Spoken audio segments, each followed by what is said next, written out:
Very good morning, welcome to Raj news. నేను Vijay. Details చూస్తే పౌర సరఫరాల శాఖపై సీఎం నారా చంద్రబాబు నాయుడు సమీక్ష నిర్వహించారు. ధాన్యం సేకరణ విధానం, రేషన్ బియ్యం సరఫరా, డోర్ డెలివరీ విధానం పనితీరు, నిత్యావసర వస్తువుల ధరల నియంత్రణ వంటి అంశాలపై అధికారులతో సచివాలయంలో సమీక్షించారు. గత ప్రభుత్వం ధాన్యం సేకరణ విధానాన్ని అస్తవ్యస్తం చేసి రైతులను తీవ్ర ఇబ్బందులకు గురిచేసిందని సీఎం అన్నారు. ఈ తరహా ఇబ్బందులు లేకుండా చూడాలని సీఎం తేల్చి చెప్పారు.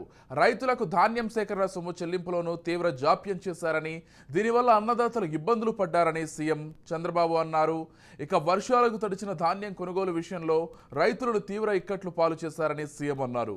2019కి ముందు సివిల్ సప్లై శాఖ అప్పులు 21,622 కోట్ల రూపాయలు కాగా 5 ఏళ్లలో వైసీపీ ప్రభుత్వం ఆ అప్పులను 41,550 కోట్ల రూపాయలకు తీసుకెళ్లి సివిల్ సప్లై శాఖను నాశనం చేసిందని మండిపడ్డారు. రాష్ట్రంలో నిత్యావసర వస్తువుల ధరల నియంత్రణపై దృష్టి పెట్టాలని అధికారులను సీఎం ఆదేశించారు.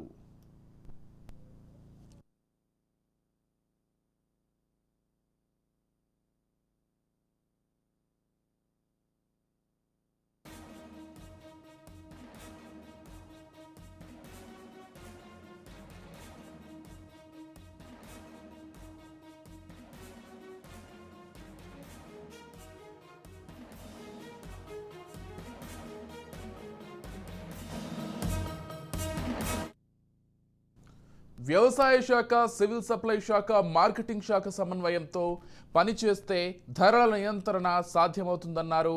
ప్రస్తుతం సివిల్ సప్లై శాఖ ద్వారా 22,372 కౌంటర్లు ఏర్పాటు చేసి మార్కెట్ రేటు కంటే చాలా తక్కువ ధరకే కందిపప్పు, బియ్యం అమ్మకాలు చేస్తున్నట్లు అధికారులు తెలిపారు.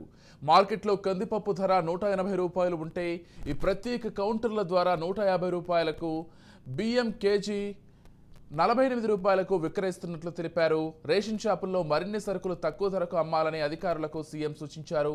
గత తెలుగుదేశం హయాంలో రేషన్ షాపుల ద్వారా అనేక రకాల సరుకులు ఇచ్చేవాళ్ళమని, గత ప్రభుత్వం వాటిని రద్దు చేసిందని, వాటిని మళ్లీ పునరుద్ధరించాలని అన్నారు.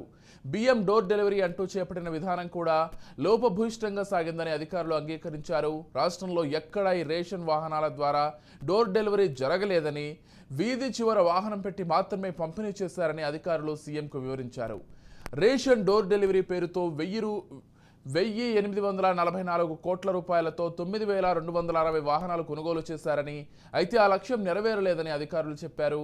ఈ వాహనాలను కూడా బియ్యం స్మగ్లింగ్కు వాడుకున్నారనే అంశం సమావేశంలో చర్చకు వచ్చింది.